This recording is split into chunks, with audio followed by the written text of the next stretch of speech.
तो result marksheet बनाने के लिए सबसे पहले इस तरह से आपने फॉर्मेट बनाए हैं। आप इस तरह से फॉर्मेट बना लीजिए। फॉर्मेट बनाने तो जानेंगे ही, ठीक है। नेम में नेम आप लिखिएगा जितने लोगों का रिजल्ट तैयार करना है, और नेम में फिर इधर राइट साइड में आप लिखिएगा सब्जेक्ट नेम। जितना आपका सब्जेक्ट होता है वो आप सब्जेक्ट का नाम यहाँ पे लिखिए। उसके बाद लास्ट में यहाँ पे लिखिए टोटल, एवरेज, परसेंटेज और ग्रेड, ठीक है। तो अब यहाँ पे अब इन सभी सब्जेक्ट नंबर को हमको यहाँ पे टोटल करना है। तो टोटल करने के लिए इसका फॉर्मूला है इक्वल टू सम, ब्रैकेट, है ना, ऐसे लिखिएगा। उसके बाद माउस के द्वारा आप इन सभी सब्जेक्टों को ऐसे सेलेक्ट कर दीजिएगा। सेलेक्ट कर देने के बाद आप यहाँ पे इंटर करिएगा ऐसे। समझे?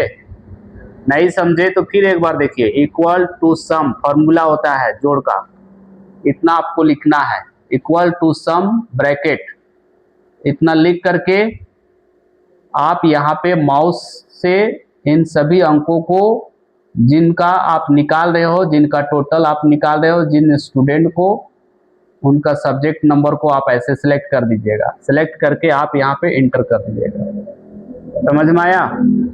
नहीं आया तो फिर देख लीजिए। इक्वल टू सम ब्रैकेट, उसके बाद इनको सभी को जोड़ सेलेक्ट कर देना है ऐसे और इंटर कर देना है। निकल गया? समझ में आया? हाँ।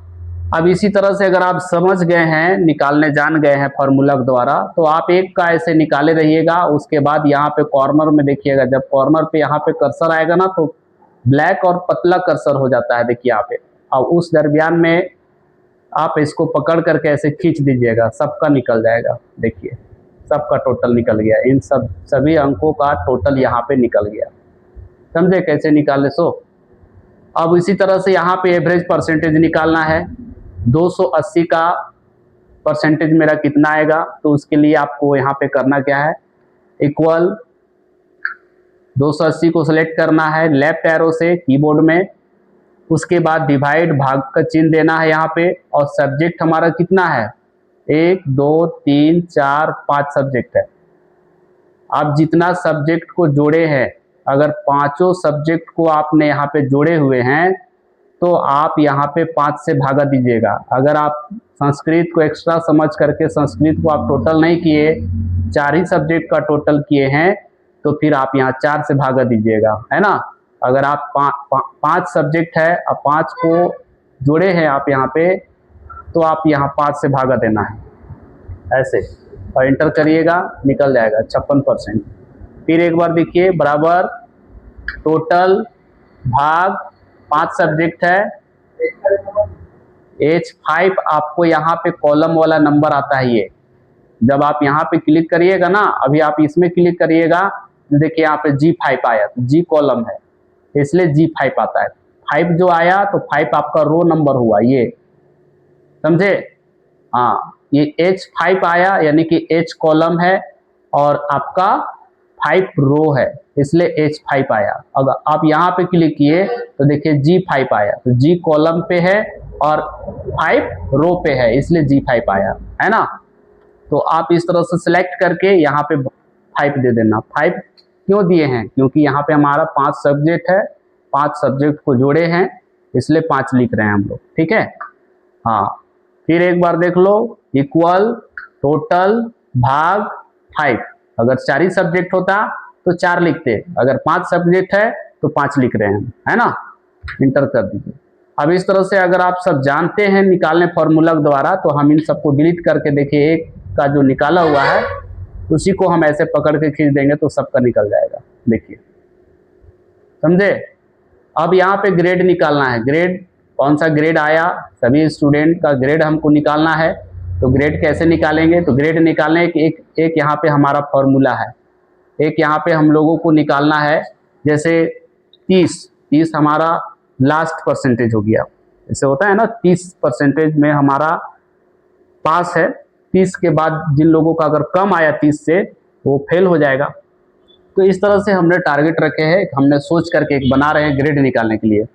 तो 30 से हम लोग स्टार्ट करते हैं, 30, 40, 50, 60, 70, 80, 90, है ना।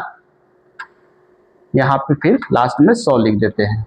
अब यहाँ पे ये जो 30 दिए हैं, तो 30 हमारा लास्ट है, अंतिम है 30%।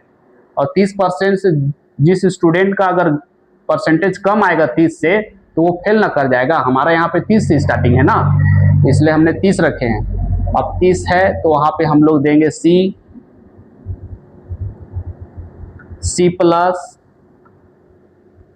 अब यहाँ लिखेंगे B प्लस, अब यहाँ लिखेंगे A प्लस, अब यहाँ लिखेंगे गुड, अब यहाँ लिखेंगे एक्सीलेंट, ऐसे। अब ये जो टेबल है, ये टेबल एरी के माध्यम से ही हम लोगों को ग्रेड निकालना होता है ना। तो हम लोग इस टेबल एरी के माध्यम से ग्रेड कैसे निकालेंगे, इसके लिए हम लोग यहाँ पे आएंगे। देखो यहाँ फंक्शन है, देखो ये फंक्शन fx लिखा हुआ है ना। अगर किसी के कंप्यूटर में ये fx फंक्शन यहाँ पे अगर नहीं रहा, इस जगह पे नहीं दिखा, तो आप यहाँ पे व्यू में चले आना, ठीक है। व्यू में आइएगा तो देखिए यहाँ पे यहाँ लिखा हुआ है, देखो यहाँ पे फंक्शन दिया हुआ है, हेडिंग देख रहे हैं ना, हेडिंग है। हेडिंग के ऊपर में देखिए यहाँ पे फॉर्मूला बार है, देख रहे हो ना। ये फॉर्मूला बार टिक लगाया हुआ है, तो ये इसलिए यहाँ पे शो कर रहा है। अगर हम यहाँ टिक को हटा देते हैं तो ये अनहाइड हो जाएगा, देखो यहाँ से अनहाइड हो गया। तो इसी तरह से किसी का कंप्यूटर में या आपके कंप्यूटर में इस तरह से अगर यहाँ पे फंक्शन नहीं रहा, इस तरह से दिखाई नहीं दिया, तो आप डायरेक्ट यहाँ पे व्यू में जाइएगा और व्यू में जा करके यहाँ देखिएगा फॉर्मूला बार लिखा हुआ होगा, ऑप्शन है ना, इस पर आप टिक लगा दीजिएगा ऐसे, तो ये आपका शो कर जाएगा, यहाँ आ जाएगा। अब यहाँ पे फंक्शन में जाएंगे, फंक्शन में जाने के बाद देखो यहाँ पे वी लुकअप है, ठीक है।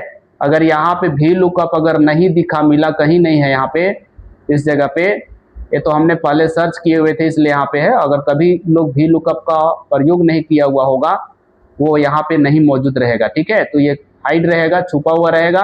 तो हम लोग यहाँ पे वी लुकअप को कैसे लाएंगे, देखो यहाँ पे सर्च करना है इस जगह पे ऊपर में, है ना। यहाँ आप VLOOKUP वी लुकअप आप ऐसे लिख करके यहाँ पे गो कर दीजिएगा, तो ये सेलेक्ट हो जाएगा यहाँ पे। अब यहाँ वी लुकअप है, H लुकअप है, तो आपको वी लुकअप लेना है ग्रेड निकालने के लिए। सिलेक्ट करके ओके कर देना है। अब इस डायलॉग बॉक्स को थोड़ा सा साइड में रख लेना। अब यहाँ पे आपको लुकअप वैल्यू बॉक्स दिख रहा है, देख रहे हो ना। इस लुकअप वैल्यू बॉक्स घर पे आपको जिस स्टूडेंट का ग्रेड निकाल रहे हो उसका परसेंटेज को क्लिक करेंगे, ऐसे परसेंटेज को सिलेक्ट करेंगे ना, तो यहाँ पे खुद आ जाएगा यहाँ पे I4, यानी आपको बताए थे कि I4 क्यों आया, I कॉलम हो गया और 4 रो हो गया, इसलिए I4 आ गया, ठीक है। अब यहाँ पे टेबल एरी है, टेबल एरी किसको कहते हैं, इसको कहते हैं, है ना। ये टेबल एरी है, टेबल एरी को सिलेक्ट करिए ऐसे, सबको जो भी ग्रेड है वो अपने आप आएगा, है ना। अब यहाँ पे सिलेक्ट सभी को करिए। उसके बाद यहाँ पे फिर पूछता है कॉलम इंडेक्स नंबर, इस कॉलम इंडेक्स नंबर में क्लिक करके आपको यहाँ पे पूछता है कितने कॉलम पे टेबल एरी ये बना हुआ है ना। तो आपको यहाँ पे 2 लिख देना है, ये 2 कॉलम पे बना हुआ है, ठीक है, इसलिए यहाँ पे हमने 2 लिख रहे हैं, 3 आपको नहीं लिखना है। आपको देखिए यहाँ पे 2 लिखे हैं, तो यहाँ देखो फॉर्मूला रिजल्ट दिखा रहा है, बी ग्रेड दिखा रहा है ना इस जगह पे। आप अगर यहाँ पे 3 लिख दीजिएगा तो यहाँ पे शो नहीं किया, यानी कि आपका 3 अमान्य है, 3 नहीं मानेगा वो, ठीक है। तो इसलिए आप यहाँ पे 2 लिखिएगा। 2 लिखने के बाद देखिए यहाँ पे शो कर गया। अब यहाँ पे ओके कर देना है, ये बी ग्रेड है। खींचने को तो आप इसको भी खींच दीजिएगा तो सबका निकल जाएगा, है ना। लेकिन आप ऐसे नहीं खींचिए जब तक आप इस फॉर्मूला के द्वारा ग्रेड कैसे निकाला जाता है उसको आप समझिए। तो आप यहाँ पे फिर से नेक्स्ट स्टूडेंट का निकालना है, दूसरे सेल कॉलम पे क्लिक करेंगे। आप यहाँ पे fx फंक्शन में जाइए, वी लुकअप सिलेक्ट है, ओके करिए। अब यहाँ पे फिर से जाइए, देखिए दूसरे स्टूडेंट का निकाल रहे हो तो आप इसका परसेंटेज सिलेक्ट करेंगे, ऐसे क्लिक करिएगा। यहाँ लुकअप वैल्यू बॉक्स में आया, टेबल एरी पे क्लिक करके आप इन सब का टेबल एरी को सिलेक्ट कर लो ऐसे। उसके बाद कॉलम इंडेक्स नंबर में क्लिक करिए, उसके बाद यहाँ पे 2 लिख दीजिए ऐसे। अब यहाँ पे ओके कर दीजिए, देखिए इस तरह से आ गया, है ना। समझ में आया, नहीं समझ में आया तो फिर एक बार देख लो। fx फंक्शन में जाइए, लुकअप वैल्यू सिलेक्ट करके ओके करिए। उसके बाद परसेंटेज को क्लिक करिए, ये नंबर खुद ब खुद आ जाएगा। टेबल एरी पे क्लिक करके आप इन सभी टेबल एरी नंबर को सिलेक्ट करिए। उसके बाद यहाँ पे कॉलम इंडेक्स नंबर में जाइए, यहाँ पे 2 लिख दीजिए और ओके कर दीजिए। देखिए निकल गया। आप किसी को भी पकड़ के ऐसे खींच दो, निकल जाएगा। समझ में आया? अब इस तरह से निकालने के बाद इन सबको ऐसे सिलेक्ट कर लीजिए। सबको सिलेक्ट करने के बाद यहाँ पे आपको देखिए होम पे, यहाँ सेंटर पे रखना हो तो आप ऐसे सेंटर पे कर सकते हो, है ना। हाँ, एडजस्ट कर लेना ऐसे। समझ में आया?